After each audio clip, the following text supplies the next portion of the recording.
Hello and welcome to the first episode of the DisOrganization Podcast, where we talk about anything we want, because it's not like we could stay on topic if we wanted to. I'm Ryan, and this is my fellow host, Morgan. Say hello. Hey everyone, my name's Morgan. You might know me better as Spekter. And that's it. That's all I have to say. Today we're joined by Ian from Bing Studio. How are you today, Ian? I'm doing pretty good. How about yourself? Doing just fine. So, let's go around. Let's talk about some of our current projects we got going on. We're all launching into some new projects. Let's start with our guest, Ian. I think would be the best place to start. What are you working on, Ian? Right now I'm working on a couple of song covers. I have a few script ideas that I'm working around that I can't really talk about right now, under wraps. I'm working on an abridged series. Secret stuff. Working on an abridged series with my friend Steven. And that's still, he needs to edit some stuff, but it's still on the right track. Yeah, it's always nice to see your projects moving forward on time, Right. All right. Morgan, tell me, what are you working on? Well, currently I have a review of Sonic Forces, a game that wasn't, that's well past relevance, 3 years past being relevant. As you do, yeah. I'm not exactly known for being topical, but I kind of missed the boat on this one. Like, really missed the boat. Like, the boat's on the other side. The boat's in another galaxy. I'm on Earth. But I'm making it anyway because I've got shit to say about that game. And right now the review's, it's slow going, but it's chugging along. I have footage recorded for the review. I have a decent portion of a script written. I just don't know how long I'm going to spend on individual parts of it because it's going to be broken up into multiple parts. I can't ask people, viewers of my channel, to sit down and watch me rant about a 3-year-old game for 3 hours. So I'm breaking it up into chunks. Understandable, but for sure. Yeah, I'm, right now I'm just trying to figure out what direction I want to take my channel. Channels, plural. Do I want to focus on my Let's Play channel, or do I want to focus on, my reviews and whatnot? Which one should I prioritize? And, but yeah, right now I'm trying to make progress on that Sonic Forces review. I've just been hitting writer's block pretty hard. Yeah. Do you want to get into some of the process of your character, or would you like to keep that under wraps?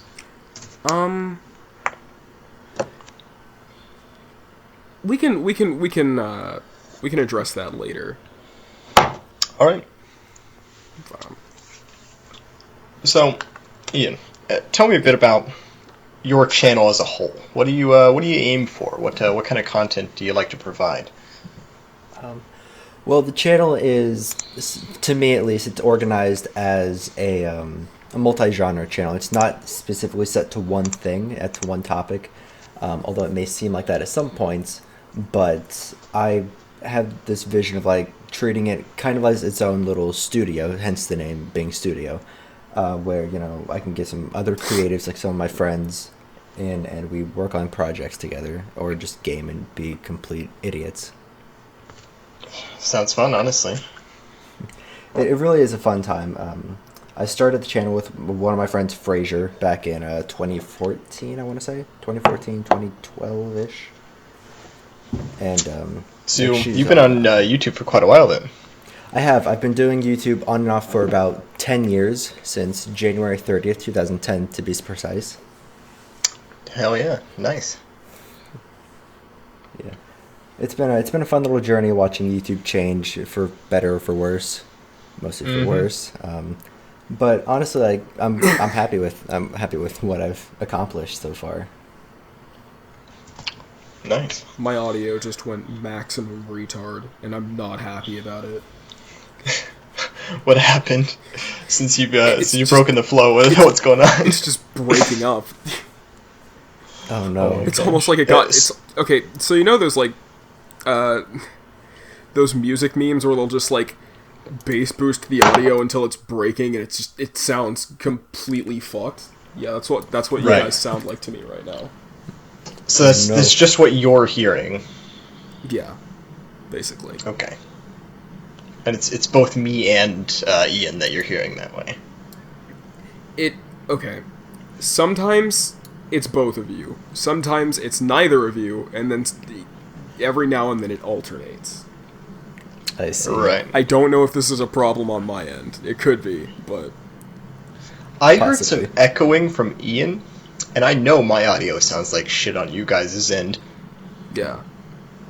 Yeah, I'm hearing myself echo a bit through somebody else as well. Fun fact for all of the viewers at home, viewers of an audio medium, but we spent almost 3 straight hours getting shit to work. Well, I mean, nothing easy comes free. You know, that's what I try to say. Well, see, the thing is, this should have been relatively simple, but it wasn't. I mean, Because you would hope so. You would. Fucking Murphy's Law hit like a fucking nuke. Everything that could go wrong did go wrong. And I hated every fucking second of it, to be completely honest with you. Technical difficulties, they're the bane of my existence. Oh, yes. Oh, boy. I see in our fucking topic list challenges faced with being a content creator. Technical difficulties, that's one. I can't wait to rant at length about that when we get to that talking point. Well, before we do, let me just have just a moment to talk about my own channel. Yeah, sorry, we kind of cut you off. My bad. Technical difficulties tend to do that to people. But tell you what, I haven't posted anything, so it's not like it's a huge deal. Fair enough. Basically, my channel concept. Okay, I've got this idea. I've seen a lot of reaction videos over the years. You know, some people call them cringe. And some reaction videos are absolutely cringe. But there's a reason the genre has existed for so long and has been so successful across YouTube. There was a time when reaction videos were at the top of trending. They were recommended to everyone. And they're still pretty damn popular. People like to hear what people have to say, especially if they agree. You know, people like to, feel like they're not crazy when they say this specific aspect of this thing is cool and so is that, and you know they want to see somebody react excitedly to the same thing they got excited about, and so on and so on. And I actually really like that. I can get excited about things, and I really want to find videos online that people have put a lot of hard work into making, and I want to share those with other people. I want to share the experience of watching it with other people. But hopefully do it in a little more creative way than just sitting there and watching it. You know, I feel like that's a little lazy. So I'd like to put a little more effort in. I'd like to, before I even sit down and record, I want to make sure I come up with, things I want to say about it. Unlike your typical reaction channel, I'm not going to go in watching it blind. There are plenty of those. Anyone can go find that if they want it. I want to have already watched it, and then I want to take the video and say what I have to say about it. Tell people why I think it's good or bad. You know, in a way, it kind of it has certain similarities to a review channel. Yeah. I've seen channels like what you're describing, but the thing is, like the channels that I'm referring to, channels like Legal Eagle and Dr. Hope's Sick Notes. They're basically a person who is a professional in a certain field. In Legal Eagle's case, he's a lawyer, and he goes in and basically analyzes clips from TV shows or movies and looks at them through the lens of an actual like lawyer. So like courtroom scenes. He basically goes into those scenes, and it's a reaction video, but with like an informative spin on it. So he's breaking down what aspects of it are accurate to real life, and which ones are made up or they wouldn't work in the real world. And absolutely, I've seen a lot of those type of video, and they're pretty fun too. They really do. They have a different feel to them, but they're pretty entertaining. Yeah. I definitely wouldn't consider myself an expert, so I can't go in that direction. But I definitely draw inspirations from all different types of these medias. The review crowd, this true reaction crowd, and these other expert, gives their opinion type of thing. Where I may not be an expert in anything, but I've certainly consumed more than my fair share of media. And I feel that I have some things to say that people might be interested in. And I guess the jury's out on that one. We'll have to see what people think. But I hope it'll be good. And it's definitely going to be fun. Yeah. I mean, I'm sure your content will turn out really well. I mean, you definitely seem like passionate about it. And passion's probably I absolutely the am. biggest thing Absolutely am. when it comes to creating good content on YouTube. It's the only thing that's been fucking pushing me to get past this writer's block, writing this stupid script about a 3-year-old game about a hedgehog who runs fast, but he's going to war this time. The passion's there, and the passion's there for the Sonic franchise too. So I feel like it's a good starting point for the channel. I know you've already released at least one video on that channel, haven't you? But it's still early on. Oh fuck! I just realized I might need to buckle down and get this. I might need to finish the script tomorrow, because if there's any chance I can get the first video of that Sonic Forces review out by the time the Sonic movie releases. Ooh. I might be able to. Oh yeah. I might be able to pick up a few clicks that way. That's an excellent idea. That's certainly. I mean, you've got a couple of days. I have 3. I mean, he has to finish the script and record. He's got to record too. So I have to finish the entirety of the plot synopsis, which takes up the entirety of the first part of the review. Yeah. I mean, I know officially it comes out on Friday, but if you're not counting the Thursday night screenings, then you have 3 days. But if you count the Thursday night screenings, who the fuck decided at Paramount Pictures? Who the fuck decided that they were going to release the Sonic the Hedgehog movie on Valentine's Day? Oh wait, is it actually being released on Valentine's Day? I don't know. Maybe it just fell in line with their pushback, with their delay from November of last year. Oh, okay. For a minute, it is the wildest random chance. Line with their perception of Sonic. No. I don't know. Maybe it's the one. Maybe they just realized, hey, Valentine's Day comes out on a Friday. Valentine's Day comes out on a Friday. Okay, look, shut up. I didn't realize I actually said that until you fucking brought it up. Valentine's Day releasing. Kind of sucks that they just re-release Valentine's Day every year, right, guys? Jeez.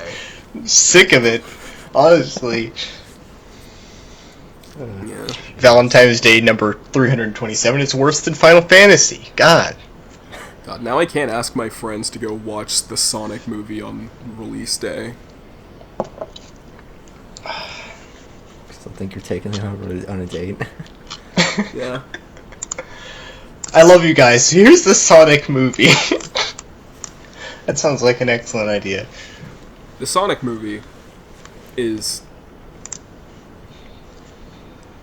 it's just one of the strangest things that's happened in recent history, I feel, because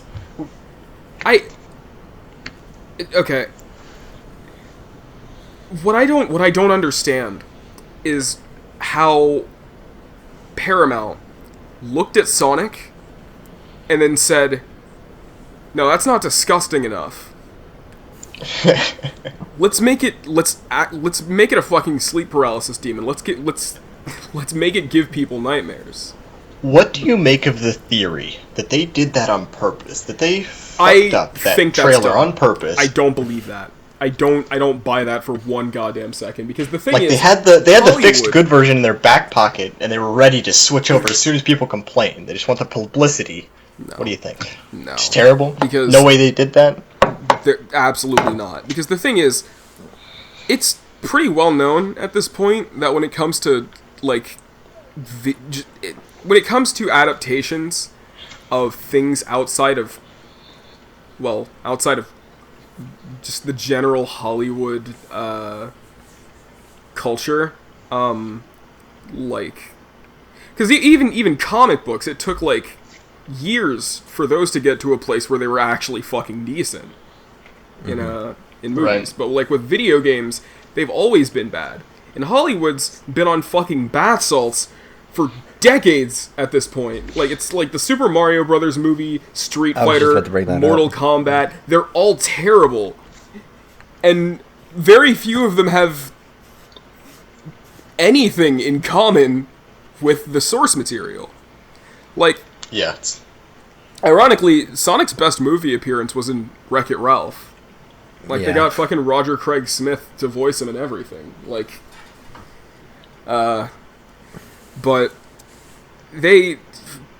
Paramount decided they were going to try to out Pizza the Hut and make their own Sonic. They just looked at Sonic and they were like, okay, we can do better. And they very clearly couldn't. That is objective fact that they did not do better. I get the idea of separating yourself from the old designs. I don't think it's a good idea, but I can understand the sentiment. But just to make them so god ugly, just butt ugly, was a terrible idea. Human teeth, human proportions, human musculature. Human proportions, except for his head size. He had except an for his head. For his head's body. fucking gigantic. And his face, I mean, the eyes. Everything about his face was wrong. He wasn't a regular Sonic. He was a little homunculus Sonic. Yeah, Sonic the Man-Hog. Oh no! Don't say that. Oh, what's with the fucking white patches of fur on his hands? He doesn't even have gloves. They're just white. They don't. Fur. What the hell? Maybe they were on bath salts. Maybe they were actually on bath salts, and when someone showed them a picture of Sonic, that's what they saw. I wouldn't be fucking surprised. I mean, the Sonic movie, I feel like, before they redesigned it, it was doomed from the start. Because when that first teaser came out with the shadow of Sonic, and everyone is already complaining, what the fuck's up with his legs? Yeah. And, what? And then, the leaked poster started coming out with him on, the bridge, and it actually showed off his actual legs. And, what the fuck is this? And then the trailer comes out, and everybody fucking loses their shit. World War III is about to fucking start, you know? Months before actual World War III. Yeah, but, Right. the only good thing about that trailer was playing Gangster's Paradise in it, because that was fucking hilarious. It was interesting. It was an interesting choice. But, now Sonic looks like Sonic, and I'll admit, part of me really wants them to release like on the Blu-ray, a cut of the movie that just has Sonic the Man-Hog instead of actual Sonic. You get their unreleased special version of the movie, yeah, where it's just because this horrifyingly ugly Sonic in it. As horrible, as wretched as that fucking abomination is, There's still a party that wants to see that. Yeah, there's a pretty decent part of me that really wants to see that in action. So unrated director's cut on the 4K HD. Let's keep talking about the Sonic movie, but I want to talk about the story as we know it in the trailer, right? Why is it a buddy cop movie? Why is there just a guy hanging out with Sonic? Fucking question. Because that's the Hollywood norm. I mean, have you seen Hop? Have you seen... I have, yeah. Yeah. And also, James Marsden is also in Hop. Yeah. It's just... I remember now, that's holy his crap. kind of movie for some fucking reason. It's just tradition. It's just Hollywood tradition to have a buddy cop movie when like an animated character gets brought into a live action world. And it also seems to be Hollywood tradition to just do the hybrid animated live action thing instead of just making an animated movie. I mean, there have been a lot of interesting. There have been a lot of really interesting hybrid animation real life movies out there. Very few of them have come out recently. I think one of the greatest examples is an old one, the classic Who Framed Roger Rabbit. Yeah. But the thing about that movie is that's the classic. Everyone knows that one because it's so good. But the thing is, Roger Rabbit isn't really the main character in that film. He is kind of a sidekick to the detective guy. In this movie, Sonic should be the main character. He should really be acting pretty much on his own. It's weird because it's like he was just dropped in the real world, and if they don't address that in the plot where he was like sucked through a portal and brought to our Earth, I'm gonna be mad because it's just retarded that he's around. Because like if he's in the Sonic verse, where's Knuckles? Where's Tails? Where's anyone? Right? Sonic the Hedgehog into the Sonic verse. No. Every shitty OC, like every shitty alternate version of Sonic made by Sonic fans is actually canon. Oh god! And they team up to fight Eggman. Like we would prefer the Sonic the Manhog. We'd prefer him. He'd have to defeat all the other abominations. What I don't get is that Eggman, played by Jim Carrey, because I mean, of course, who else would play Dr. Eggman? Gotta have an A-list, you know. Universe. Apparently, Eggman is not from Sonic's world, as he, should be. I mean, I don't want to get all fucking anal about the deep Sonic lore, but yes, the deep and rich Sonic lore. I say that, but it actually is pretty extensive. There's actually a reason why Eggman's shaped like an egg. Like, he wasn't always like that, but I'm getting off track. Eggman is from, like, the real world. He's just a real guy in the real world. And, he's just doing his thing on Earth. And I'm kind of wondering, like, what was Sonic doing over there in his world with like, no villain to fight? What was going on there? Yeah. I'm sure they'll explain that in the form of Baby Sonic flashbacks, because apparently that's a fucking thing, and everybody wants to be the goddamn Mandalorian and have like their own Baby Yoda, which is absolutely asinine. If I saw Baby Yoda, I would fucking punt him the length of a football field. I'm honestly, so fucking tired of seeing Baby Yoda. I am also sick to fucking death of Baby Yoda. Like, Jesus. If you actually get to looking at that little gremlin, he's not that cute. Like, from a distance, he's got the big eyes, right? That's all he's got going for him. But when you look up close, he's not actually that cute. He's just like an ugly, wrinkled, like, baby version of Yoda, man. Like, jeez. Now they're doing fucking I don't understand. Baby Mr. Peanut. Yeah, they just fucking shoved that off at the Super Bowl, and like, god damn it, what the fuck? People need to like stop popping on this goddamn bandwagon. Yeah, I hate it. I hate every second of it. Almost as much as I hate the fact that people are calling him Baby Nut. Oh no, no! That's actually what its fucking name is. Every time, that's so unfortunate. Every time I say that, I feel like I'm getting put on some kind of list. So fucking cursed, right? Why would they call it? Why would they deliberately call him that? This is what we get from the mainstream, like, not media, but the commercial makers, the marketers, mainstream marketing companies. This is what we get from them. It's just this crap. Because they just want to be hip. They want to be cool with the cool kids, You know what kids like is nutting. Let's, we sell nuts. No, it's not even they want to be cool like the cool kids. They don't care. Either they don't care or they're just so hilariously out of touch that they literally can't connect. What they do is they just see another company. They just see that another company has like this successful business model or idea or something. And they're just like, okay, but what if we did it? Oh. And then that's how you get shit like Baby Nut. Hey, that worked for them. It's like, god dang. No thought put into it beyond that. It's just, that made them money, let's go for it. Yeah. It's like, alright, well. I mean, why do you think why do you think every fast food chain started copying Wendy's on Twitter? Yeah. Yep. Oh, God, I hate it. There's always going to be imitators, and Yeah. Man, It's the same thing it's with movies, ridiculous. like Lego Movie was a rousing success, and then you have fucking movies like the Playmobil movie, which fucking Oh, yeah. tanked. it's disgustingly. Did that And then actually you've come got a out? fun. Yeah, it actually fucking happened. I think it happened sometime last year. I don't fucking remember. I like how you're both Last asking about it as year? though it's like I saw a pipe the trailer dream. for it. I could have sworn I Yeah. saw the trailer for it recently. How did it? I had no idea it actually released.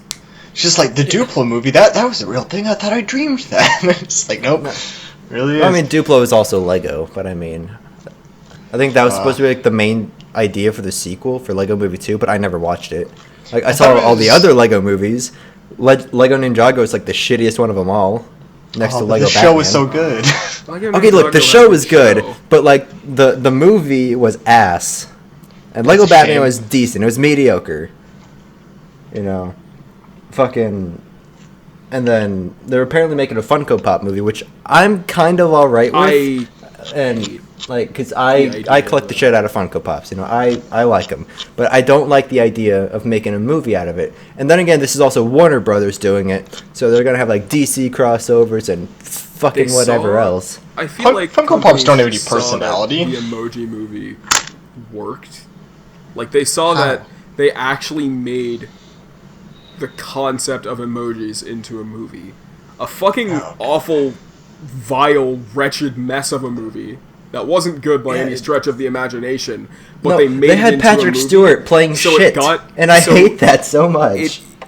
it just got this idea into Hollywood directors' heads where we can literally just take anything and make it into a movie.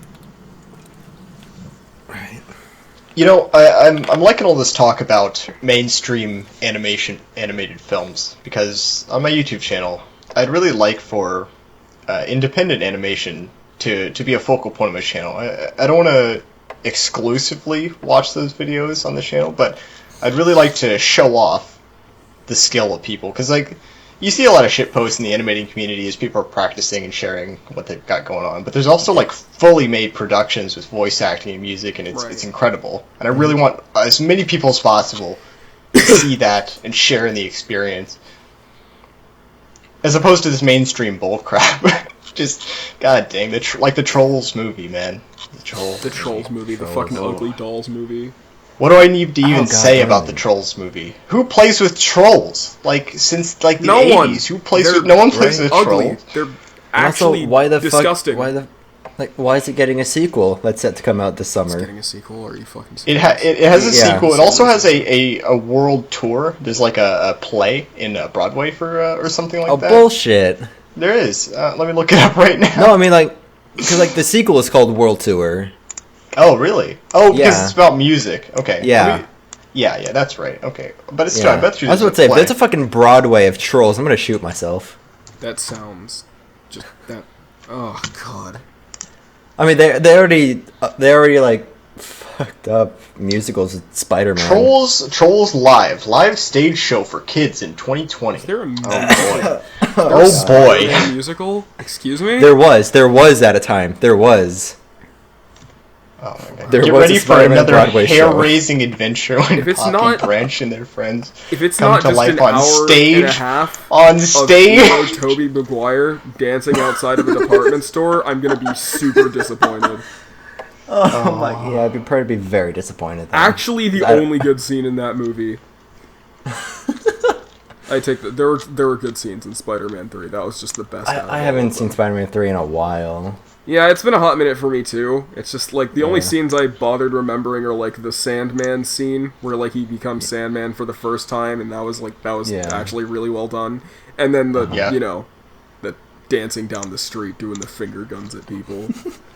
Hilarious. They actually they came back around to mention that in Spider-Verse, which I love. Oh yeah, dude, Spider-Verse Spider-Verse is- is such a fucking phenomenal movie. Dude, for real, like that is the best Spider-Man movie to date. Absolutely, Yeah. like 100% agree. But thank From God Home not Alone all is the close, animated but, movies that are coming out are trash. We've got the some way good stuff. right now my current order is like Spider-Verse, then Far From Home, then Spider-Man 2, and then the rest are pretty much interchangeable. Like I don't have. Well, okay, the Amazing Spider-Man movies are at the bottom of that hierarchy. Like, yeah, definitely. No ifs, ands, or buts about it. Like, the fucking dancing down the street scene from Spider-Man 3 elevates that entire shit show of a movie above both of the Amazing Spider-Man ones. But, yeah, Spider-Verse was phenomenal, and it's getting a sequel in 2022. Yeah, I think Sony actually just announced that they announced a movie slate for 2021. That's going to be a Spider-Man movie, but I think it's going to be Spider-Woman. I think, like not Gwen Stacy, but like the original Spider-Woman, like the original whatever her name was, like that Jessica something. No one cares about. Yeah, exactly. I mean, but like, at least they're shining a light on other not known characters, like what they're doing with Morbius. You know, and I'm actually looking forward to Morbius. It's nice when they bring characters, you know, into the mainstream so people can see some of the more interesting background characters. You don't really get enough attention from the comics. Like, I like it when, like, I wish Red Hulk would show up at some point. Red Hulk is one of my favorite characters. Oh, yeah. Definitely. I personally, like, I don't have anything against Spider-Woman specifically. I just think she's, like, not very interesting. But there is another Spider-Woman adjacent character named Silk, who's literally just like another girl Spider-Man, but she's actually cool. Yeah. It happens in the Marvel Universe where there's like 30 characters, like 30 male Spider-Man type characters and like 30 female type Spider characters. Yeah. You know. So you pick your favorite, honestly. And I'm actually on the topic of that's one of the only things that kind of like that I got kind of miffed about in Spider-Verse is that they never got Spider-Man 2099 until the end credits. Yeah. But I mean, I'm sure that'll play a major factor in the second one. In the sequel, I hope so. I mean, like, there better be a sequel. No, I mean, they've announced it. They've announced like the sequel is coming out like April 2022.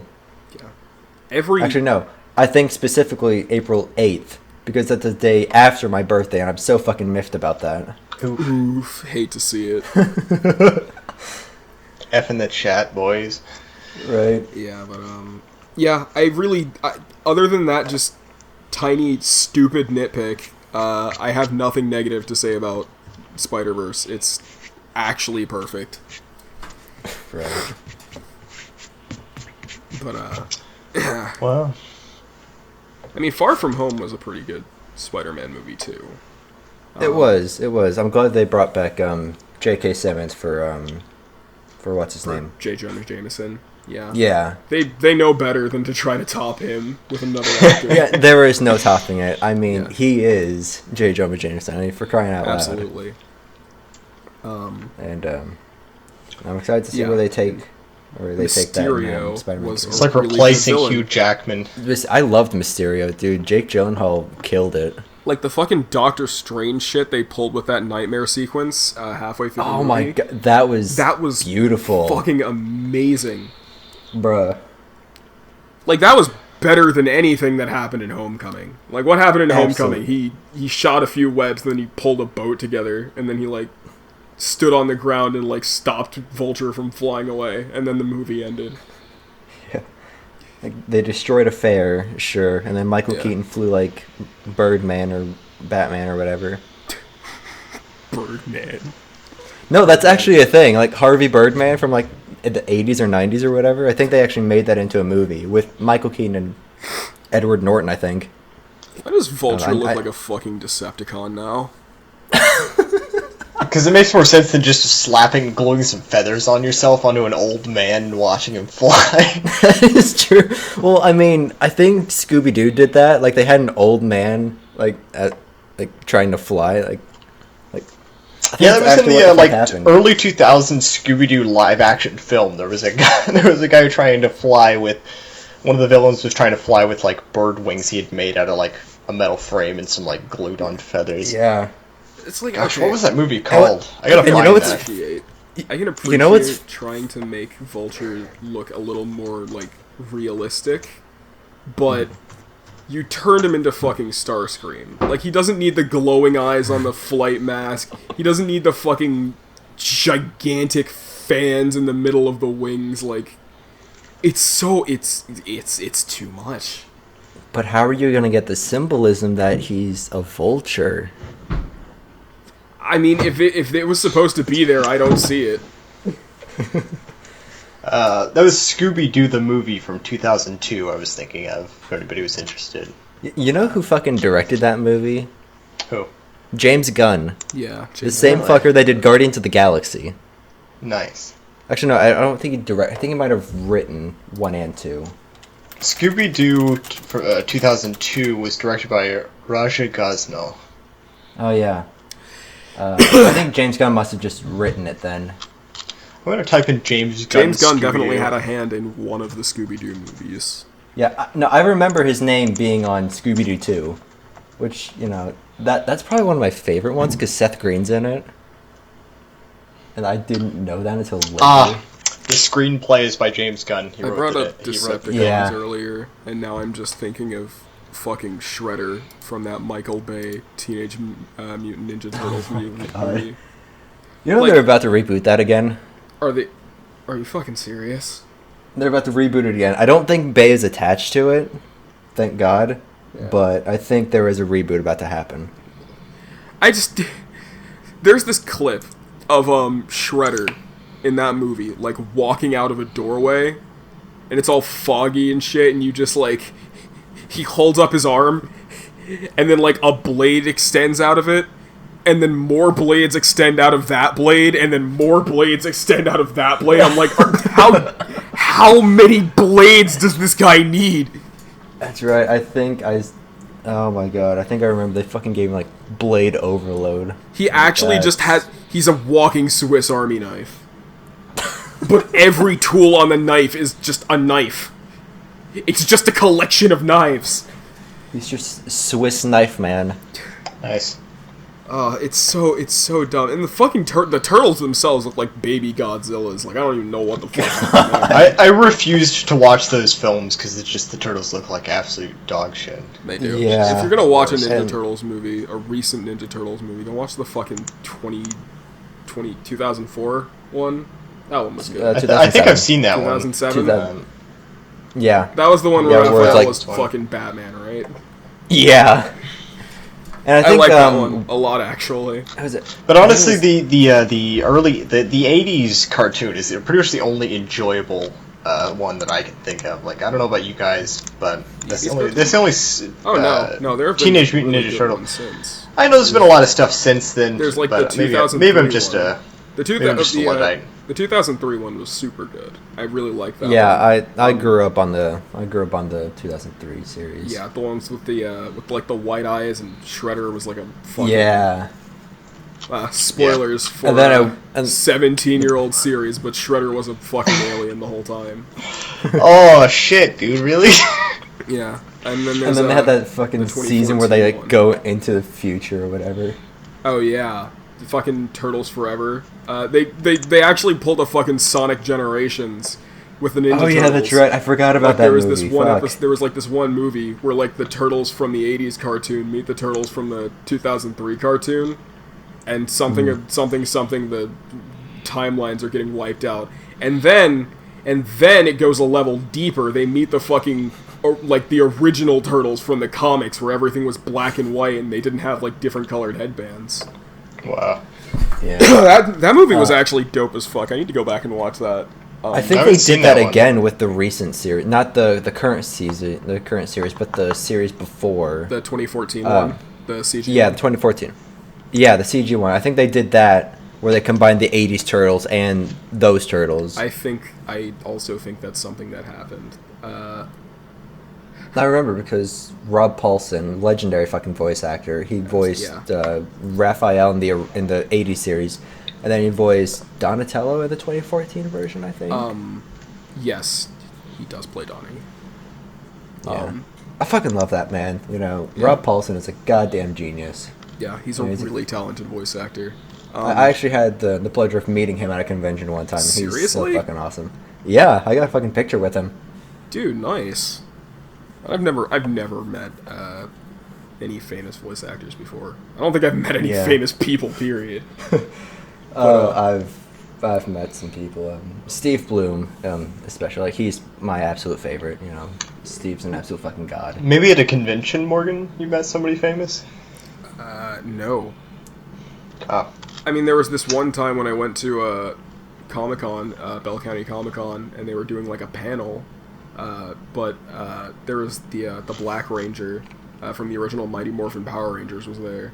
Ah, yes. And I didn't speak to him directly, but a friend of mine wanted to go to that panel for the explicit purpose of asking him how he felt about being cast as the Black Ranger. And you want to know what he did? God. You want to know what that friend did? He slept through the second day of the convention Oh. when the panel was supposed to be happening. And I really wanted him to ask that question because I wasn't gonna fucking do it. You should have done it in his place just for the lulz, man. Yeah. Been hilarious. Oh, But jeez. okay, I want to go back to the 2014 Ninja Turtles cartoon for a minute because I feel like that show doesn't get as much credit as it deserves. I remember that starting, but I didn't end up really watching good it. Show.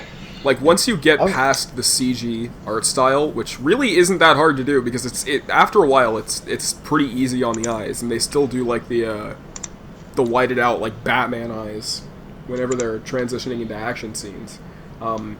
It's a really solid show with really good writing. Like, the animators went above and beyond to like incorporate actual martial arts into the animation. So like the ninja shit you see them doing, ignoring the fact that they're giant 6-foot tall turtles with 3 fingers, the ninja shit they're doing, it's like, those are actual martial arts techniques. They incorporate like a lot of like historical ninja facts, I guess is what you would call it. It's actually rooted in like the history of ninja as they existed in feudal Japan, and I think that's super cool. Also, Donatello built a fucking robot turtle, which is really cool. That sounds familiar. That might have been a plotline in multiple series, actually. Yeah. It's just that Metalhead in that 2014 series is he gets a lot more screen time than he did in the other turtle shows. You know what one of my favorite things about Ninja Turtles is in general? It's like every time they do the origin story and they show how those 2 thugs turn into I'm blanking on the character names. Yes. How they're just like, even if they're confused for a moment, they're pretty much cool with it. You know, they're just like, yeah, we're just weird monsters now, that's fine. It's like, don't care. What's funny is that Bebop and Rocksteady didn't show up in the 2014 series until like 3/4 of the way through its run. Oh god. I mean, they did show up eventually, and I mean, when they showed up, they fucking showed up. Like, they made an entrance. Another cool thing about the 2014 series is you remember Krang? Yeah. Okay. Krang isn't one dude anymore. Like, Krang is an entire race of aliens, like a hostile invading alien force that the turtles regularly have to take out. And then there's Shredder. Like, fuck, I love what they did with Shredder.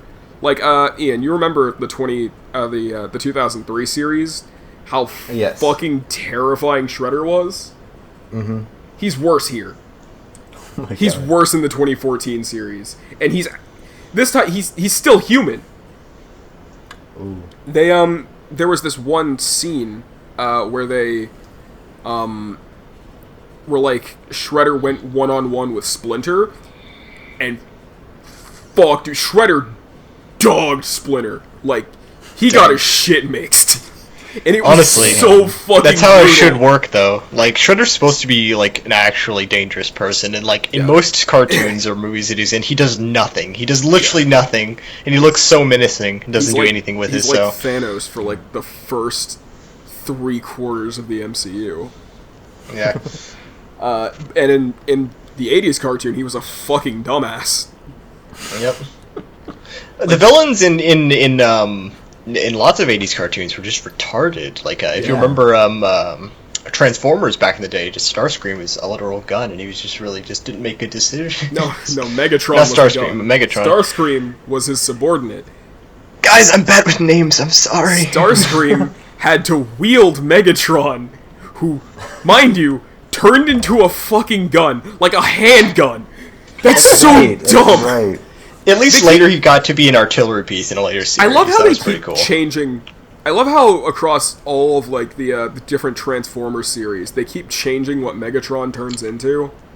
Yeah. Like sometimes he's a gun, sometimes he's like a fucking spaceship, a helicopter, a tank. Like What is he in the newer the live action ones with Michael Bay ones? Shia LaBeouf? Yeah, the Michael Bay ones. They somewhat change as well. I Pretty think sure like he he's was. a tank.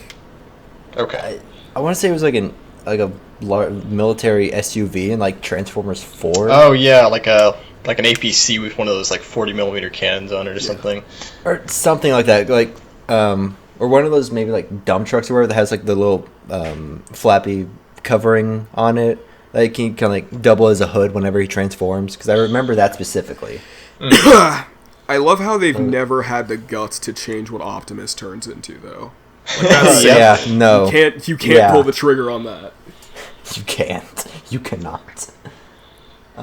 Yeah, but I actually really like the Bumblebee movie that they came out with. I still haven't seen that. I've heard I haven't gotten a chance to see it either.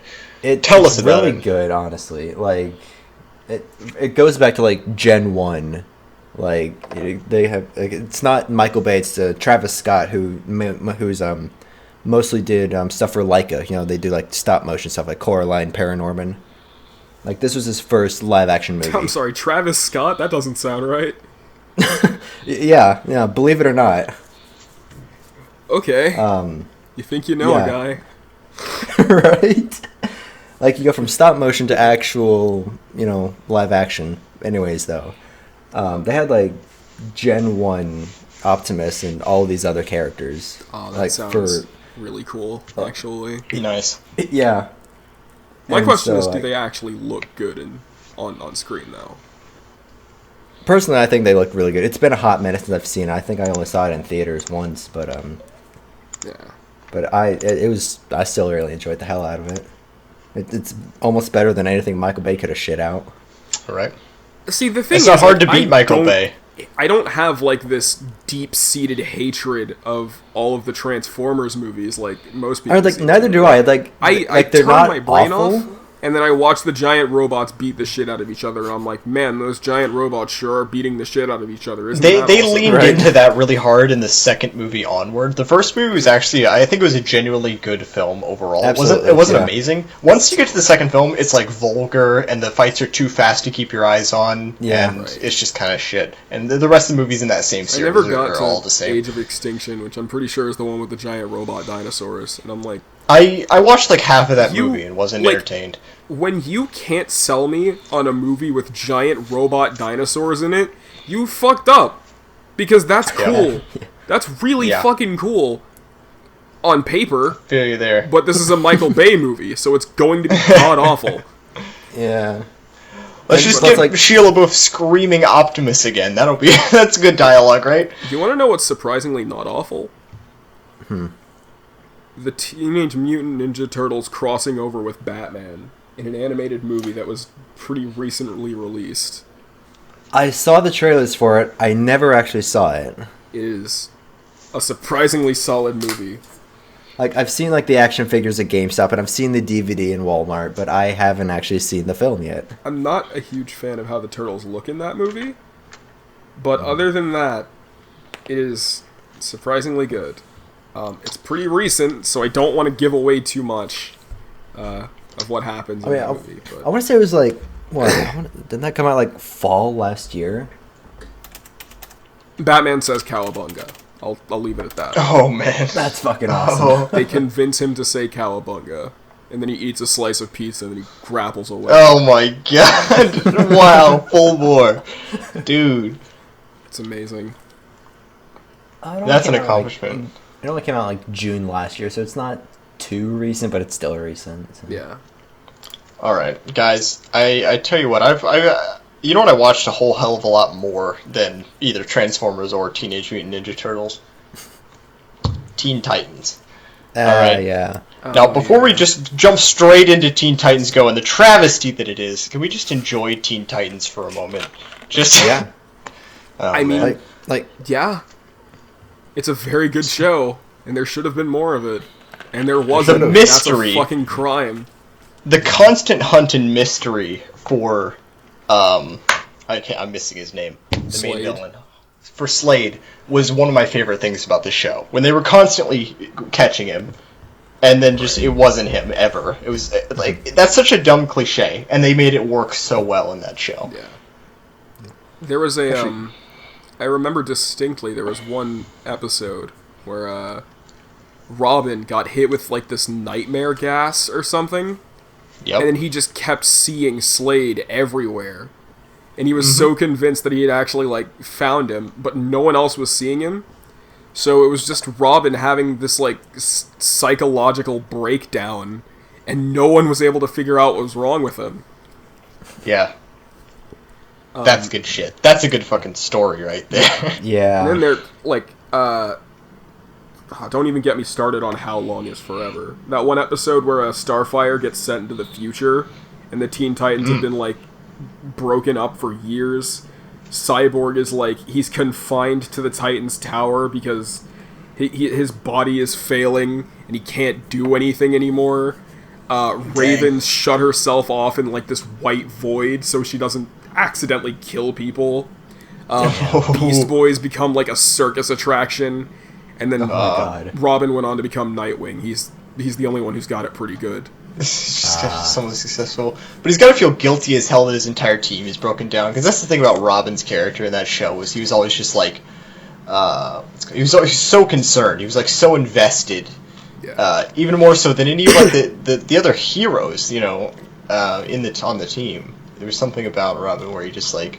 couldn't let anything go, and like I can't imagine like him actually being able to move on and be Nightwing in the face of these issues you're describing. I don't remember this episode. It sounds epic. What I do remember, and what you reminded me of is there was an amazing episode where Cyborg went back to the past and like had to like fight through this ancient battle.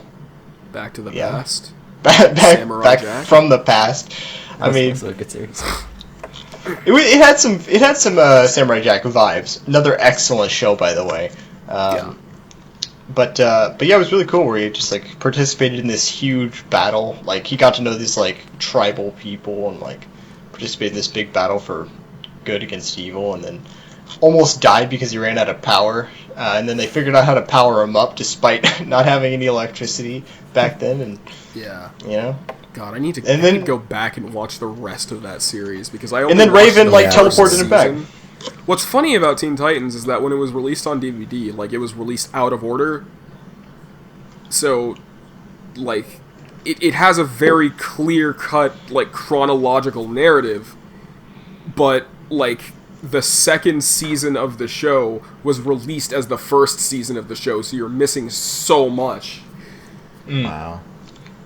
But, yeah, fuck, I was gonna say something else. Oh, yeah, another thing is that, did we ever actually find out which Robin is the one from Teen Titans? Because there's, like, 80 different Robins running around. Like, I'm pretty sure it's Dick Grayson, because Nightwing, but, I mean, I don't know, he never actually says his name outright in the show. I don't know. All I really know about, like, Robin reminds you that you're in the DC universe, and yet he and the rest of the Teen Titans team are way cooler than the entirety of the DC universe. Well, that's the thing, because they all look like fucking anime characters. Right. I think it's the pacing as well, though, and the writing for the story. Like, I've seen, like, a lot of Batman shows, and I really enjoy the Batman animated shows. There's a couple of them I like that are famous. The Adventures of Batman. Okay, it's either Batman the Animated Series or like the Animated Adventures of Batman or something. The one where like the line work is a lot sharper. There's probably Animated Adventures of Batman, and then the other famous one I was thinking of was Batman Beyond. Oh yeah, Batman Beyond was dope as hell. That one was really interesting. Batman Beyond still has like a pretty successful comic running right now. Batman Beyond had a genuinely dark theme for. I think. It was a Nickelodeon show, and holy crap, dude! Like sometimes it got dark as hell. I'm gonna call you out on that. I don't think it was. No. The current. No. I want to say that was like Kids WB that was doing that. Yeah, it was Kids. Oh, WB. really? It wasn't. Oh, you're right. It was Kids WB. Yeah, because I've never seen a fucking Batman series on Nickelodeon. I've seen it on would Cartoon make Network sense. with Batman the Brave and the Bold. It had to be like Nickelodeon or Fox Kids, but of course it was WB. Kids WB did it, of course. Yeah. Yeah, but Batman Beyond was super cool. It's been so long that since I watched it that I can't really say anything about it, other than the fact that, it looked cool. Yeah, it did look very cool, and I still don't know what specific abilities the Batsuit gives Terry. Right. Like, okay, apparently it gives him super strength. He can fly.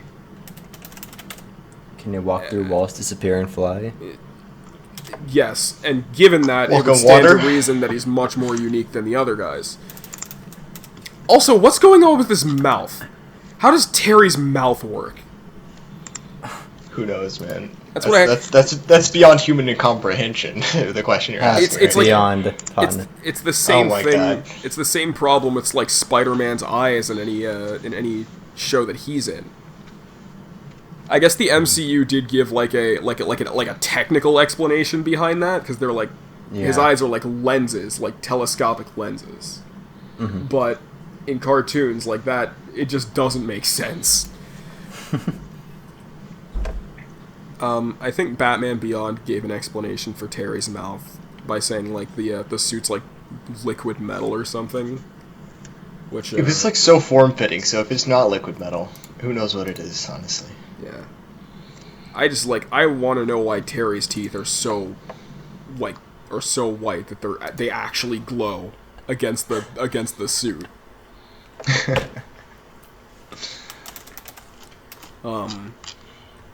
Just with that, like late 2000s animator just forgot that he was wearing a costume and just thought it was his skin. Just went for it from there. But I want to get back on the Teen Titans for a second. Have you guys seen the fucking live action Teen Titans series? No, because it's on DC Universe and that's a paywall, and fuck that noise. Yeah. I didn't know it existed. I haven't heard of that. Well, it doesn't look good. Yeah, no, I've seen pictures in it. Starfire, from what I've heard, looked like a hooker. Like an actual, like, streetwalker. Yeah. And, like, I've seen clips, and I don't like what they did with Beast Boy. What's funny is that I feel like they took when they designed Starfire, when they were like trying to translate her powers into live action, they took the fire part of her name a little too literally. Yeah. Like she shoots fire out of her hands. That's not what she does in the comics at all. No. They're closer to lasers. Yeah. And they're green. And they're green. And Starfire isn't black. I mean, I get it, equality, we want other people of color and to play the character, but like, you don't have to cram it down our throats. I mean, a character is a character. We have established characters from the comic. If they're black in the source material and you're trying to emulate that, then like that's the sort of thing you shouldn't change. Like just like Starfire's powers, it doesn't make any sense to change it. It's like trying to make, what is the Black Green Lantern's name? John Stewart or something? It's trying to make the Black Green Lantern white. Yeah, that's weird. Like, see, there are multiple iterations of Green Lantern in the source material. You don't need to make the black ones white or the white ones black. You have multiple characters. Have specific ones. You have Hal Jordan, that's awfully portrayed by Ryan Reynolds in that Green Lantern movie. Okay, see, the thing is, I was too young to really understand why that movie was so bad when it came same. out, and I haven't watched it since. So I'm still in that state of mind where I'm just like, why does everyone hate this so much? Right. Give it another watch, you'll fucking see. Or watch the CinemaSins of it. Is that the one where the fear monster shows up from the sky? Dude. Really? Yeah, CinemaSins is like, God, I don't like this. It's condensed. It's almost like condensed negativity. It's like a big fat steaming cup of negativity, and like it can be entertaining, but it makes me angry to watch CinemaSins. I just get really pissed. Not even necessarily. I get angry at the video and at the movie they're reviewing at the same time, and I just get angry at life. It's awful. It's a bad feeling. But bad vibes, dude. Yeah, bad vibes. Not having it. Not having the bad vibes. I failed my vibe check after every single one of those videos. But yeah, it's just like the thing with Black Starfire. I feel like I'm getting into territory that we might have to edit I out. support the idea of reinterpreting pre-existing narratives and characters. I actually like that a little bit. I think you shouldn't go too far with it. But I do like the idea of mixing things up. But I don't feel like that's what it is most of the time when you change the race of a character. I think it's usually pandering to a certain audience. I do. Yeah. I think it's like a blatant diversity ploy. And I say this as a black man myself. Like, look at Starfire in the comics. Look at Starfire in the show. And then look at Starfire in the live action series. Like, something isn't right. It's not, and it's also not just the fact that she's black, it's just the fact that they kind of ruined everything else about her design too. Right. But yeah, it's just, I don't know. I've always had like this problem with just like changing a character's race for the sake of diversity. Like, okay, take race and gender, but see, when we're getting into gender, I'm a straight man, so I can't talk about that. Not allowed. But it's like when Miles Morales first debuted in the comics, people didn't like him because it's like people thought he was replacing Peter Parker, but Marvel came in and they were like, no, Miles is his own separate character. They didn't just go like, hey, he's Peter Parker, but Peter Parker's black and gay now. Oh my god. Could you imagine? Like, he's his own separate thing. And they're doing something similar with this new, like, replacement for Iron Man, who's died in the comics recently. Williams. Ironheart. Which, okay.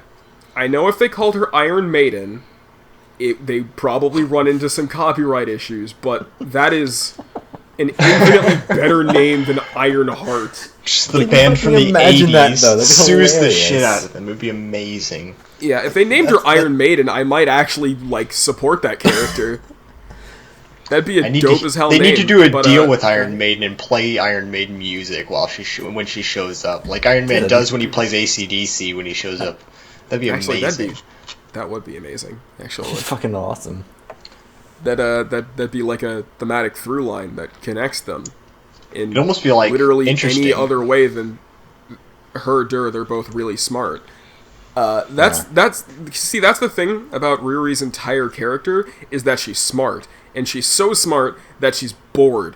So she made an Iron Man suit, and now she wants to be a superhero. And Tony Stark, magical hologram Tony Stark, of someone who might actually be dead. I think he's in a coma or something, but magical hologram Tony Stark's like, hey, I saw you built an Iron Man suit. I'm gonna teach you how to be Iron Man. And she's like, I'm a strong, independent black woman who don't need no Tony Stark.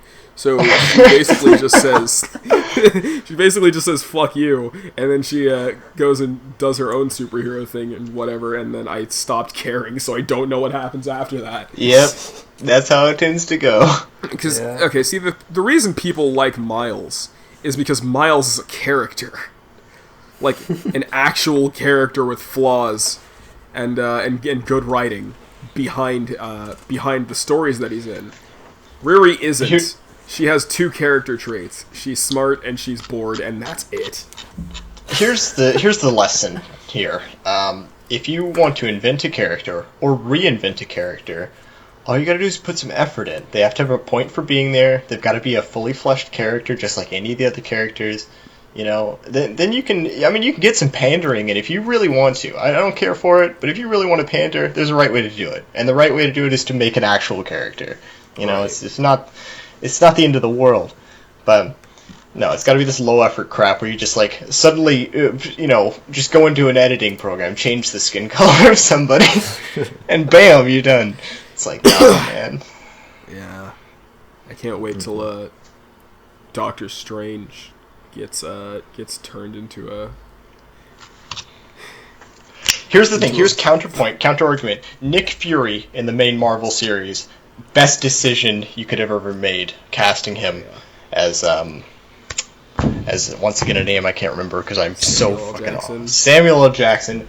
Holy crap, that was a perfect decision. They did it. They really did it with that one. Knocked it out of the park. Yeah, Nick Fury is great in the MCU. Nick Fury in the comics is boring as hell, so I'm glad they spiced him up a bit. Like, jeez. Yeah. Yeah, he's a really good character in the movies. Also, speaking of the movies, can we just talk about how dumb the Sokovia Accords were? Like, the whole driving force of Civil War. They were like, okay, so the Avengers, they're super dangerous, and they've caused so much property damage, and they almost destroyed the city, but they're also like completely ignoring the fact that the US government was fully willing to nuke the shit out of New York when the Chitauri first invaded. Yeah. And the Avengers stopped that from happening. Yep. So here's the thing. I don't think it's that stupid. Because you remember, it wasn't the Accords, they were written up by Hydra agents, specifically to tear the Avengers apart, weren't they? Right. Yeah, they were. So it's less of a stupid kind of system and more of a conspiracy where they draw up ridiculous reasons, the best they could come up with, because there isn't actually a good reason to restrict the Avengers, but they came up with some bullcrap ones, and then they sold the government and the people on that. Well, because they sold some of the Avengers on it. The biggest thing that got me was the fact that Tony was in full support of the Sokovia Accords, and he's the one that flew the nuke into the fucking space hole. Yeah, but he's got PTSD. Tried to destroy he's got PTSD from actual Afghanistan and PTSD from a nuke. So, he's a little paranoid about the destruction that the heroes end up inadvertently causing. I feel like he has good reason to irrationally support this dumb thing, even though he's incredibly intelligent. He also was directly responsible for Ultron, so... Oh, absolutely, yeah. Yep. Actually, it just occurred to me that Tony Stark causes, like, half the problems in the MCU. Yeah. Whether he wants to or not, like...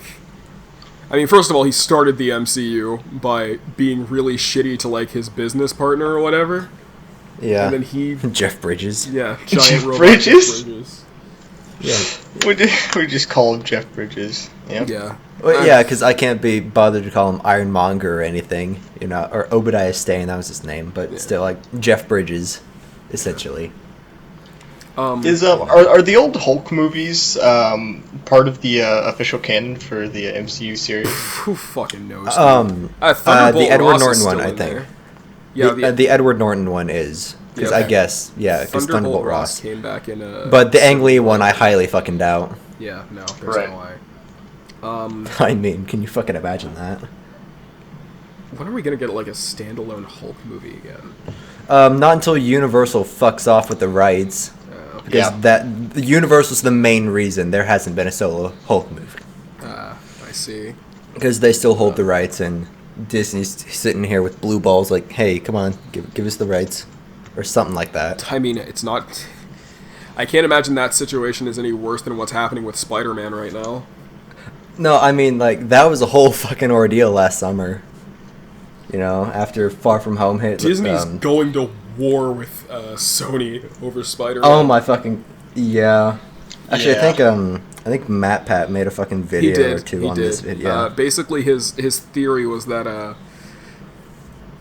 Disney it might actually be better off playing the long game and just waiting for Apple to buy out Sony, because that's a thing that might be happening in the near future.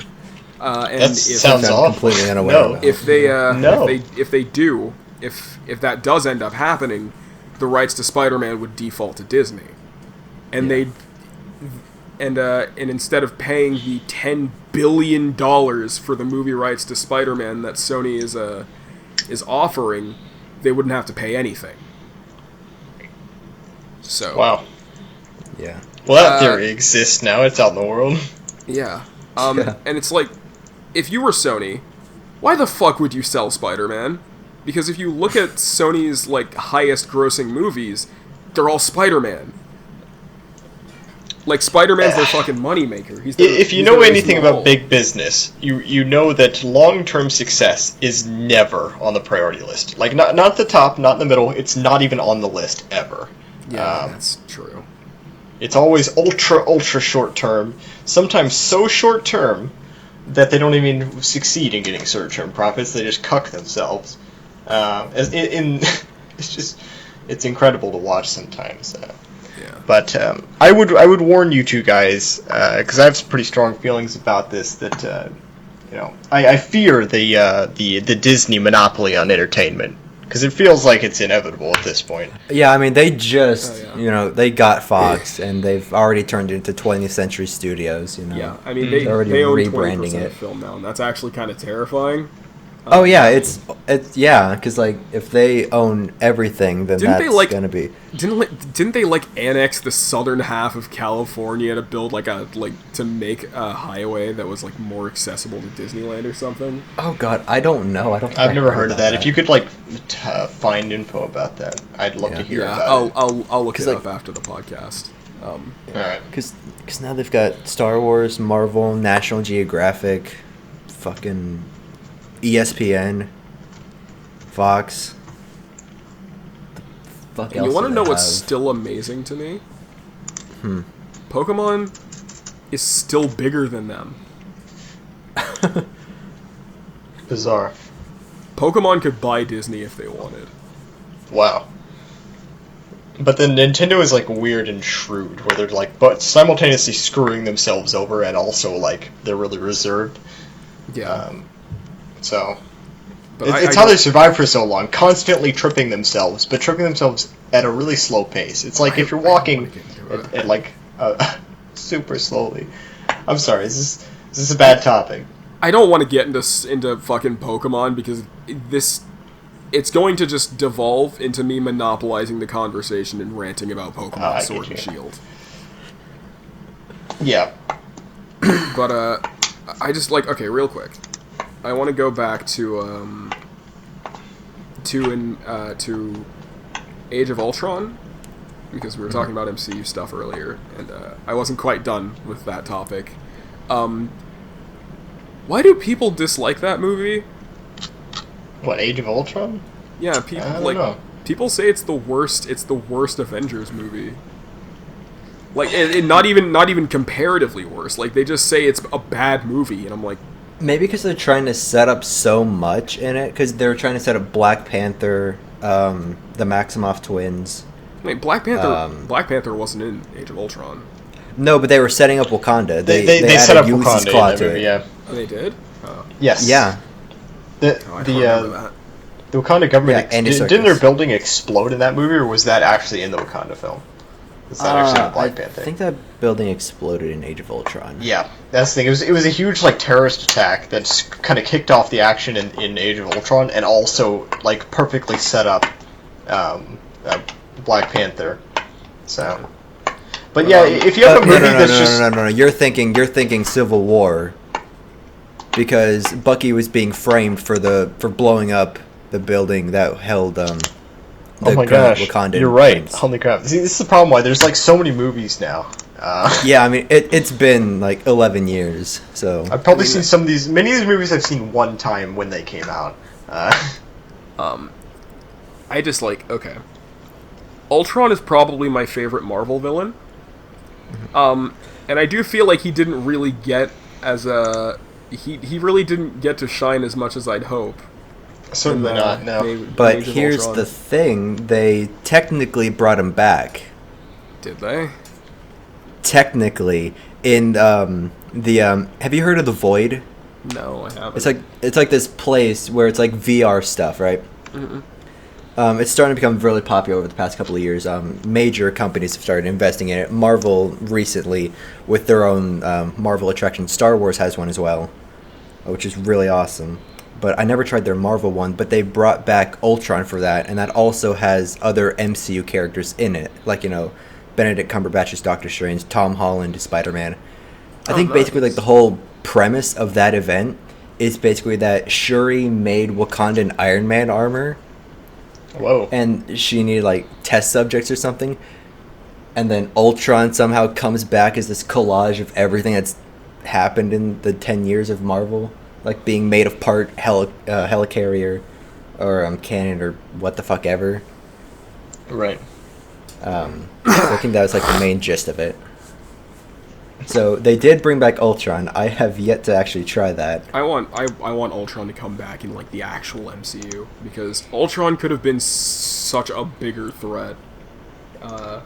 Ultron is usually isn't he usually like a world-ending or a world war level whenever threat? Ultron gets involved, it's normally like a world-ending scenario.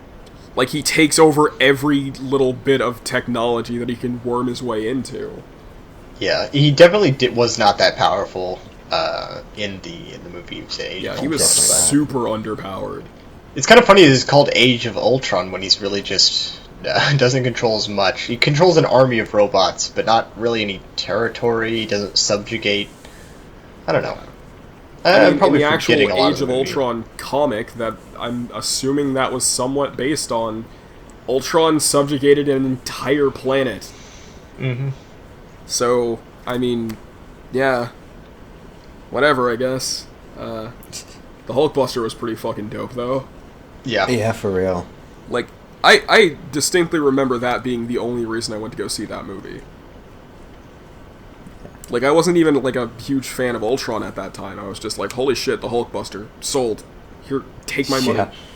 That whole scene with Hulkbuster versus Hulk, that was great. That was, oh god, that was so fucking good. Actually, one of the best fight scenes in the MCU, if you ask me. Yeah. I'm just sad that they cut the scene in Infinity War when Hulk busted out of the Hulkbuster.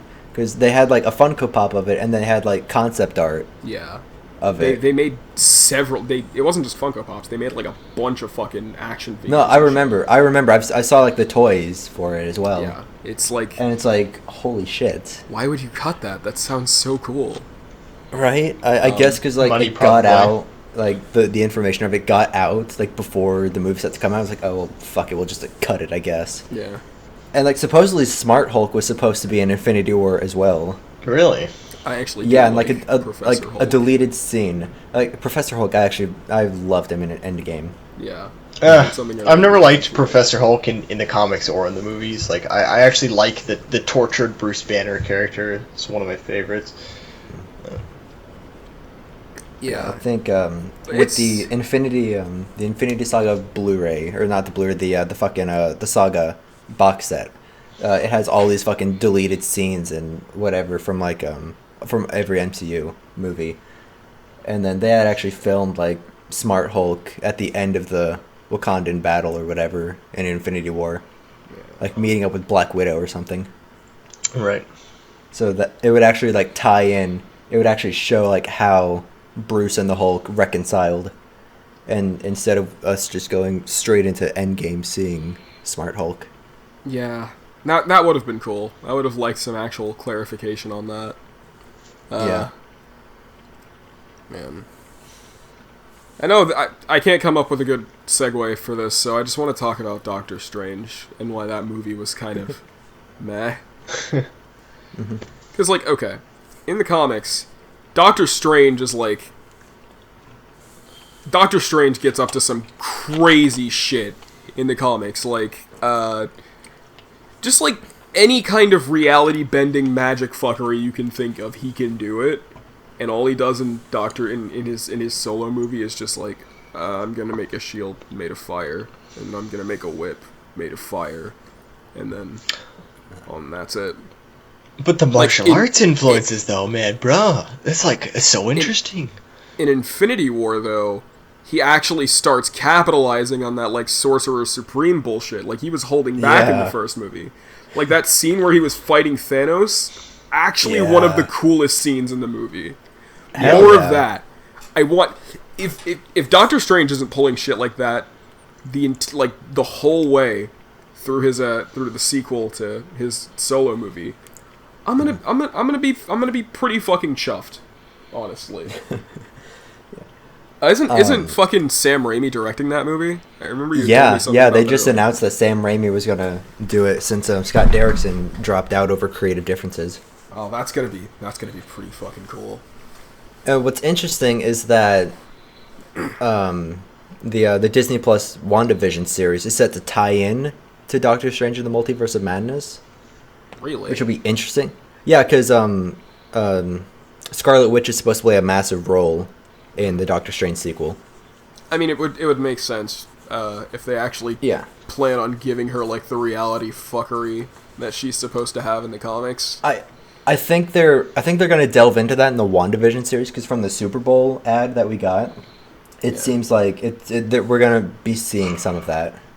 Honestly, which I really kind of hate that they're like limiting it to Disney Plus. I'm not. I mean, more incentive for them to buy it. Shows, if I'm being completely honest, like, okay, WandaVision and Loki. I'm interested in Loki because I want to see more of him. Right. Wanda and Vision. I mean, I feel bad that Vision fucking died and just didn't come back. But like, I don't really care about Scarlet Witch all that much. So, I mean, rip. And Winter Soldier and Falcon. Like, I don't care. I straight up do not care about either of them. Right. Everybody's has their preferences. Like, I really enjoy the Winter Soldier character. I like. No. I'm not even gonna say that. I just don't like him. He's just Cap, but he has a metal arm. He's like a tortured soul, like brainwashed character, and that's something that I'm into. I guess that's cool from a narrative perspective. I just don't much care for his character. Any of the if you just focus on the superpowers, there's a whole hell of a lot of really boring characters that all have like the same. They're mildly strong. They've got good dexterity, and that's like, basically it. The thing is, like, Black Widow has no superpowers, and I find her a more interesting character than Bucky. And she's getting her own solo movie in the summer. I probably won't watch that because that just sounds like a bunch of like spy stuff. I probably will watch it, and I'd better get lots and lots of fan service. It's just like, okay, I'm more of a fan of like obviously the superpowered stuff, but like I definitely like seeing the Marvel Universe delve more into magic and what kind of effect that has. That plays, what kind of role that plays in the Marvel Universe. And that's why I was so disappointed with Iron Fist, because that was like, hey, it's magic in a Netflix Marvel show. Isn't that super fucking cool? And then it was just more of like the stupid fucking Daredevil wet paper towel slapping around in an alleyway kind of fight scene. But occasionally Danny's fist explodes and everyone falls down. Well, I definitely think that what you're talking about is a distinction between an old style of hero film and the newer kind of direction that Marvel has taken hero media in film and TV. Because remember, it was all back in the day. It was all beating up the bad guy in the alleyway and leaving him for the cops. Superman had incredible powers, but a lot of it was just he could fly and then punch something. That was the majority of it. What I mean specifically when I say like the wet noodle slapping around in the alleyway is like the way that Daredevil's fight scenes are choreographed. Like, Season 1, it was really solid. Like, you felt the impact that Matt's punches had on the guys he was hitting. Like, you looked at that and you're just like, wow, fuck, that's gotta hurt. And then come, like, halfway through Season 2, it's just like... punching in a dream. Yeah. It's like, there's no... slapping noises. There's no sense of, like... There's no sense of a fight going on. Like, it's not great. I'm really bad at voicing my frustrations with things like this, but I'm just gonna leave it at it feels cheap. That's sure. The best way I can put it. It feels cheap compared to Season 1. I wouldn't be surprised if they ran out of money and they just kind of have to tone it back. Yeah, but I mean, at least the storytelling's pretty good. It's just like the fight scenes, they got less interesting and they got way longer, and the series suffered for it. And then Iron Fist was just all of that, but occasionally Danny would punch the ground and everyone falls over. And then they just don't get back up. They just choose not to get back up. I've fallen and I choose not to get up. Pretty much. Alright. Do you want to end off on that? Should we end off on that? We've been recording for an hour and a half. That's true. I don't know, I kind of felt like I had more stuff I wanted to talk about, but fuck, we can save that for next episode, I guess. Yeah, as it stands, I only know of like one small section and what we're currently saying now that needs cut out, and that's going to be like 3 minutes of time cut out. So it's going to give us like an hour and 25-minute podcast at the end. Wow, this really was disorganized. We were supposed to be talking about YouTube stuff for most of this. Yep, it was like 80% like media and television talk. With the as we went on, the longer the tangents got. So like we talked about our YouTube channels a decent amount. But not quite as much as I think we might have wanted to. We talked about cartoons and animated films a good amount. I'm glad. I'm glad we went down this route, because talking about YouTube stuff actually would have been super boring. Like, this is way more fun for me. Oh, this is great. I mean, I think it's a good episode. But yeah, I certainly. I don't want every episode to be like Marvel chat. Could you imagine? We're the Marvel podcast now, guys. We're just gonna commentate on the last 10 years of Marvel productions, right up to the death of fucking names. Why tonight? No names at all tonight. I think Iron Man. Iron Man, the simplest name. Looking for is Tony Stank.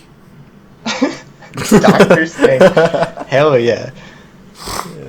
Okay, but that's where we're going to end it today, ladies and gentlemen. Thank you for joining us on this episode of the Disorganized Podcast. If you want to check out Ryan's channel, well, it's a work in progress. There's nothing there yet. Nothing there. But I would appreciate people dropping by, making me feel good about myself, and subscribing to nothing. Because, nothing spells devotion like, Yeah. Nothing. Hit up Ryan's channel. Give your boy some moral support. He needs it. I'm so guy on YouTube, so please check it out. I'm going to get some stuff out. It's going to be great. You guys will see. But, yeah, if you want to check me out, I'm Spekter on YouTube. That's going to be in the description, because it's going to be impossible to find if you just search my name up. I have, like, negative 12 subscribers, so... and then Ian's channel is, Bing Studio. Yeah. Ian, you also have a SoundCloud, right? I do. I have a side gig of making music. So SoundCloud is DJ Dragon. It's got some pretty half-decent stuff on there. God. You guys want to... What an edgy name. Shut up. Y'all want to share your Twitter handles? Oh, yeah. I'm at Gaming Spekter on Twitter. And mine is just at Bing_studio. Nice. We both of us have a Twitch. On Twitch, I'm Spekter YT. And then for me on Twitch, it's Bing Studio Live. Really original. Alright, I think we've plugged everything. I think so. All the plugging has been completed. Now it's time to pull the plug on this recording.